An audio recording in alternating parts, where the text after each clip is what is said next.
Hello বন্ধুরা, আমি রিয়া। আজ আমি তোমাদের এমন একটা গল্প বলতে যাচ্ছি যেটা শুরু হয়েছিল খুব সাধারণ এক বিকেল থেকে। আমাদের নতুন বাড়িতে আমরা সবে উঠে এসেছি। নতুন এলাকা, নতুন মানুষ, সব কিছুই অচেনা। আমি বারান্দায় দাঁড়িয়ে চারপাশ দেখছিলাম। ঠিক তখনই প্রথমবার আমি তাকে দেখি, পাশের বাড়ির ছেলেটা। সে ছাদে দাঁড়িয়ে গাছে পানি দিচ্ছিল। হালকা বাতাসে গাছের পাতাগুলো দুলছিল আর সে খুব মন দিয়ে কাজ করছিল। হঠাৎ আমাদের চোখাচোখি হয়ে গেল। সে একটু হেসে হাত নাড়ল। আমি লজ্জা পেয়ে তাড়াতাড়ি ভেতরে চলে এলাম, কিন্তু অদ্ভুতভাবে মনে হচ্ছিল এই ছোট্ট মুহূর্তটা যেন কোথাও আটকে গেল। পরের দিন বিকেলে মা বললেন, পাশের বাড়ির নতুন ছেলেটা এসেছে, খুব ভদ্র মনে হল। আমি কিছু বললাম না, কিন্তু ভেতরে কৌতূহল কাজ করছিল। সন্ধ্যায় দরজায় কলিং বেল বাজল। দরজা খুলে দেখি সে দাঁড়িয়ে। হেসে বলল, আমি অরুণ, পাশের বাড়িতে থাকি, কাকিমা মিষ্টি পাঠিয়েছেন। আমার হাত থেকে থালা নিতে নিতে বলল, আপনাদের নতুন এসেছে শুনলাম, তাই পরিচয় করতে এলাম। সেই ছিল আমাদের প্রথম কথা। কয়েক মিনিটের কথোপকথনেই বুঝলাম সে খুব সহজভাবে কথা বলে। আমার পড়াশোনা, শহর থেকে আসা সব জানতে চাইল। বিদায় নেওয়ার আগে সে বলল, পাশে থাকি, দরকার হলে ডাকবেন। এই কথাটা খুব সাধারণ ছিল, কিন্তু কেন জানি খুব আপন মনে হয়েছিল। সেদিন রাতে ঘুমানোর আগে জানালার দিকে তাকিয়ে ভাবছিলাম, কিছু গল্প খুব সাধারণভাবে শুরু হয়, কিন্তু ধীরে ধীরে জীবনের গুরুত্বপূর্ণ অংশ হয়ে যায়। আর আমার মনে হচ্ছিল এই গল্পটাও হয়তো তেমনই কিছু হতে চলেছে। অরুণের সাথে প্রথম দেখা হওয়ার পর আমার দিনগুলো অদ্ভুতভাবে বদলে যেতে শুরু করল। আগে বিকেল মানেই ছিল ফোন, গান আর একা সময়। এখন বিকেল মানেই বারান্দায় দাঁড়ানো, কারণ জানি না কেন মনে হতো সে হয়তো আজ আবার ছাদে আসবে। একদিন বিকেলে আমি বারান্দায় দাঁড়িয়েছিলাম। হঠাৎ দেখি অরুণ ছাদে এসেছে। আমাদের চোখাচোখি হতেই সে হেসে বলল, আজও বারান্দায়? আমি লজ্জা পেয়ে বললাম, হাওয়া খাচ্ছি। সে মজা করে বলল, ভালো, তাহলে আমিও আজ থেকে নিয়মিত হাওয়া খাব। আমি না চাইলেও হেসে ফেললাম। সেদিন বুঝলাম আমাদের কথাগুলো খুব সাধারণ, তবুও অদ্ভুতভাবে বিশেষ। এরপর থেকে মাঝে মধ্যে ছোট ছোট অজুহাতে দেখা হতো, কখনো বই ধার নেওয়া, কখনো শুধু হাই বলা, কিন্তু প্রতিটা মুহূর্তের পর মনে হতো সময়টা খুব দ্রুত শেষ হয়ে গেল। অদ্ভুত অনুভূতি। একদিন হঠাৎ খেয়াল করলাম আমি অকারণেই হাসছি। মা জিজ্ঞেস করলেন, কি হয়েছে? আমি বললাম, কিছু না, কিন্তু ভেতরে ভেতরে জানতাম কিছু একটা হচ্ছে। কিছু একটা খুব নরম, খুব সুন্দর অনুভূতি ধীরে ধীরে আমার জীবনে ঢুকে পড়ছে। সেদিন রাতে জানালার পাশে দাঁড়িয়ে আকাশ দেখছিলাম। মনে হচ্ছিল, আগামীকাল আবার দেখা হবে কি? আর তখনই বুঝলাম আমি অপেক্ষা করতে শুরু করেছি, কারো জন্য। সেদিন বিকেলে হঠাৎ বৃষ্টি শুরু হলো। গ্রামের বৃষ্টি যেমন হয়, হঠাৎ ঝুমঝুম, আর একদম থামার নাম নেই। আমি বারান্দায় দাঁড়িয়ে বৃষ্টি দেখছিলাম। হঠাৎ দেখি অরুণ ছাদে কাপড় তুলতে গিয়ে বৃষ্টিতে ভিজে গেছে। আমি চিৎকার করে বললাম, ভিজে যাচ্ছেন, নেমে যান। সে হেসে বলল, এখন নামলেও ভেজাই, কাজটা শেষ করি আগে। আমি না চাইলেও হেসে ফেললাম। বৃষ্টি থামার পর দরজায় কলিং বেল বাজল। দরজা খুলে দেখি অরুণ দাঁড়িয়ে, হাতে একটা ছাতা। সে বলল, আপনাদের ছাদে জল পড়ছে, কাকিমা বললেন দেখে যেতে। মা ভেতরে চলে গেলেন, আর আমরা বারান্দায় দাঁড়িয়ে কথা বলতে লাগলাম। প্রথমবার এতক্ষণ কথা হলো। সময় কখন কেটে গেল বুঝতেই পারিনি। কথার ফাঁকে সে বলল, তুমি হাসলে খুব ভালো লাগে। আমি হঠাৎ চুপ হয়ে গেলাম, কারণ এটা ছিল প্রথমবার সে আমার সম্পর্কে কিছু বলল। আমি মাথা নিচু করে বললাম, আপনি খুব সহজে কথা বলেন। সে হেসে বলল, কারণ তোমার সাথে কথা বলা সহজ। সেদিন রাতে বুঝলাম এটা শুধু পাশের বাড়ির পরিচয় নয়, আমরা ধীরে ধীরে একটা বিশেষ জায়গায় পৌঁছে যাচ্ছি। আর আমার মনে হচ্ছিল আমাদের গল্পটা এখনই সত্যি শুরু হলো। সেদিন রাতে হঠাৎ বিদ্যুৎ চলে গেল। চারদিকে অন্ধকার, শুধু আকাশে চাঁদের আলো। গরমে ঘুম আসছিল না, তাই আমি বারান্দায় এসে দাঁড়ালাম। চারদিকে একদম নীরবতা। ঠিক তখনই পাশের ছাদে নড়াচড়া শব্দ পেলাম। উপরে তাকিয়ে দেখি অরুণ। সে হালকা গলায় বলল, ঘুম আসছে না? আমি হাসলাম, না, গরম খুব। সে বলল, চাঁদটা দেখেছ? আজ খুব সুন্দর। আমরা দুজনেই আকাশের দিকে তাকিয়ে দাঁড়িয়ে রইলাম। মাঝে মাঝে এমন কিছু মুহূর্ত থাকে যেখানে বেশি কথা দরকার হয় না। সে হঠাৎ বলল, এই শহরে আসার পর প্রথমবার মনে হচ্ছে আমি একা না। আমি একটু অবাক হয়ে বললাম, কেন? সে ধীরে বলল, কারণ এখন পাশে কেউ আছে যে আমাকে চিনে ফেলছে। আমার বুকের ভেতর কেমন যেন হালকা কাঁপুনি অনুভব করলাম। আমি বললাম, আমারও নতুন জায়গায় খুব অচেনা লাগছিল, এখন আর লাগে না। সে হাসল। চাঁদের আলোয় তার মুখটা খুব শান্ত লাগছিল। সেই রাতে আমরা অনেকক্ষণ দাঁড়িয়ে গল্প করলাম, স্বপ্ন, ভবিষ্যৎ আর জীবনের ছোট ছোট কথা নিয়ে। সেই অনুভূতি ঘরে ফিরে এসে বুঝলাম, আমাদের সম্পর্কটা এখন আর শুধু প্রতিবেশী না, একটা বিশ্বাস তৈরি হচ্ছে, একটা অদ্ভুত স্বস্তি।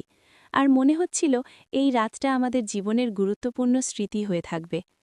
সেদিন রাতের সেই দীর্ঘ কথোপকথনের পর সবকিছু যেন একটু বদলে গেল। পরদিন সকালে ঘুম ভাঙতেই প্রথম যে চিন্তাটা মাথায় এলো, গত রাতের কথা। কেন জানি মনে হচ্ছিল আমাদের মাঝে অদ্ভুত এক গভীর সম্পর্ক তৈরি হয়ে গেছে। আগে আমরা শুধু প্রতিবেশী ছিলাম, এখন মনে হচ্ছিল আমরা একে অপরের মনের মানুষ হয়ে উঠছি। সেদিন বিকেলে দেখা হতেই অরুণ বলল, গতরাতে কথা বলে খুব ভালো লেগেছে। আমি হেসে বললাম, আমারও। এই ছোট্ট কথাটার ভেতরেই যেন অনেক বড় অনুভূতি লুকিয়েছিল। এখন আর অযথা কথা বলতে হতো না। চোখে চোখ পড়লেই বোঝা যেত আমরা দুজনেই একই অনুভূতি অনুভব করছি। সে প্রায়ই বলতো, তুমি থাকলে দিনটা ভালো যায়। আর আমি বুঝতাম এই কথাটা শুধু বন্ধুত্বের না। আমরা তখনও কোনো নাম দিইনি এই সম্পর্ককে, কিন্তু আমরা জানতাম এটা বিশেষ। এটা এমন এক অনুভূতি যেখানে স্বস্তি আছে, বিশ্বাস আছে আর অপেক্ষাও আছে। সেই রাতের পর আমাদের দিনগুলো অদ্ভুতভাবে বদলে গেল। এখন দেখা হওয়ার হঠাৎ নয়, মনে হতো আমরা দুজনেই অজান্তেই সময় বের করে নিচ্ছি। একদিন বিকেলে মা বললেন বাজার থেকে কিছু জিনিস আনতে। আমি বেরোতে যাচ্ছিলাম, ঠিক তখনই দরজার সামনে অরুণ। সে বলল, বাজারে যাচ্ছ?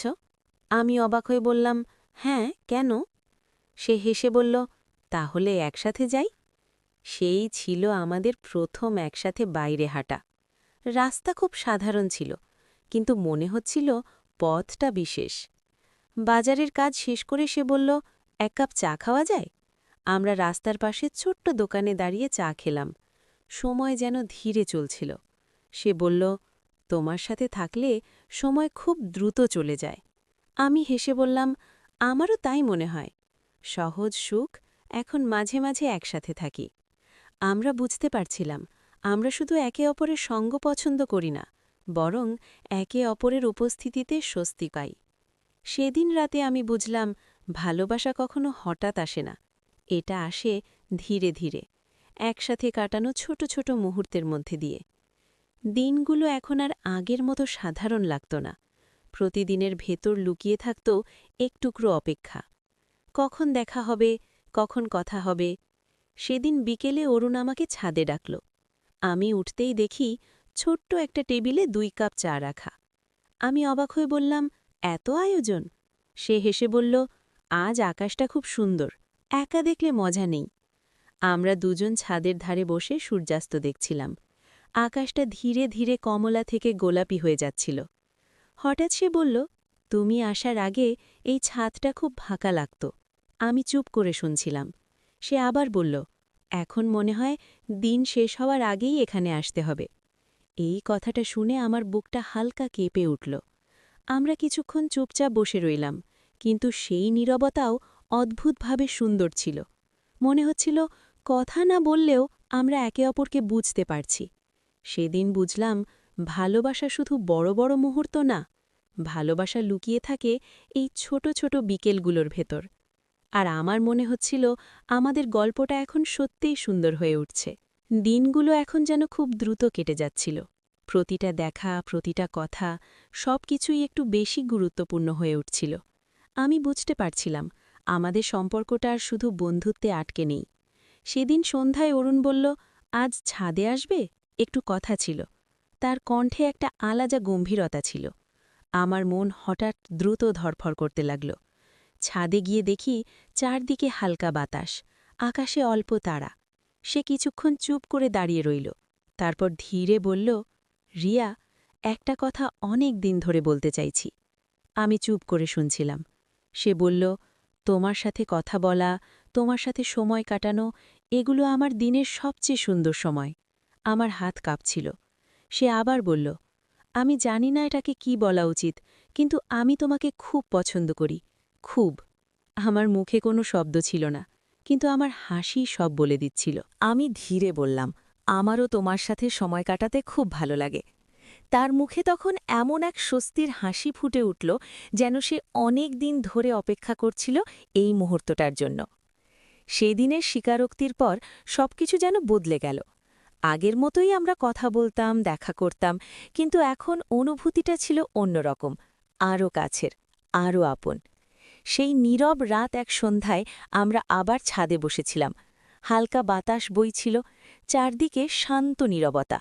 আমরা দুজনেই খুব কম কথা বলছিলাম, কারণ মনে হচ্ছিল কথা ছাড়াই আমরা একে অপরকে বুঝতে পারছি। হঠাৎ অরুণ ধীরে বলল, তোমাকে ধন্যবাদ আমার জীবনে আসার জন্য। আমি অবাক হয়ে তাকালাম। কিছু বলার আগেই সে আমার দিকে একটু এগিয়ে এলো। সে খুব ধীরে আমার হাত ধরল। আমার হৃদয় যেন দ্রুত ধরফর করতে লাগল। কিছুক্ষণ আমরা শুধু একে অপরের দিকে তাকিয়ে রইলাম। তারপর খুব লাজুক, খুব ছোট্ট এক মুহূর্তে সে আমার কপালে একটি নরম চুম্বন দিল। সবকিছু যেন থেমে গেল সেই মুহূর্তে। আমরা কেউ কিছু বলিনি, কিন্তু দুজনেই বুঝেছিলাম এই সম্পর্ক এখন সত্যিই বিশেষ হয়ে উঠেছে। সেই রাতটা ছিল খুব শান্ত, খুব সুন্দর, আর আমাদের গল্পের সবচেয়ে মিষ্টি মুহূর্তগুলোর একটি। সেই রাতের পর সবকিছু আর আগের মতো ছিল না। আমরা দুজনেই জানতাম এই সম্পর্কটা আর শুধুই অনুভূতি নয়, এটা এখন আমাদের জীবনের অংশ। পরের দিন সূর্যের আলোয় সবকিছু খুব সুন্দর লাগছিল। মনে হচ্ছিল পৃথিবীটা একটু বেশি উজ্জ্বল। আমি বারান্দায় দাঁড়িয়েছিলাম। অরুণ পাশের ছাদে এসে দাঁড়ালো। সে হেসে বলল, আজ আকাশটা খুব পরিষ্কার। আমি হেসে বললাম, হয়তো আমাদের জন্যই। সেদিন আমরা অনেকক্ষণ ভবিষ্যৎ নিয়ে কথা বললাম, স্বপ্ন নিয়ে, পরিকল্পনা নিয়ে, আর একসাথে থাকার ইচ্ছা নিয়ে। সে বলল, আমরা ধীরে ধীরে এগোব, কিন্তু একসাথে। এই কথাটা শুনে আমার মন ভরে গেল। আমি বুঝলাম, ভালোবাসা মানে শুধু বড় বড় প্রতিশ্রুতি নয়। ভালোবাসা মানে পাশে থাকার ইচ্ছে, বিশ্বাস, আর একসাথে পথ চলার সাহস।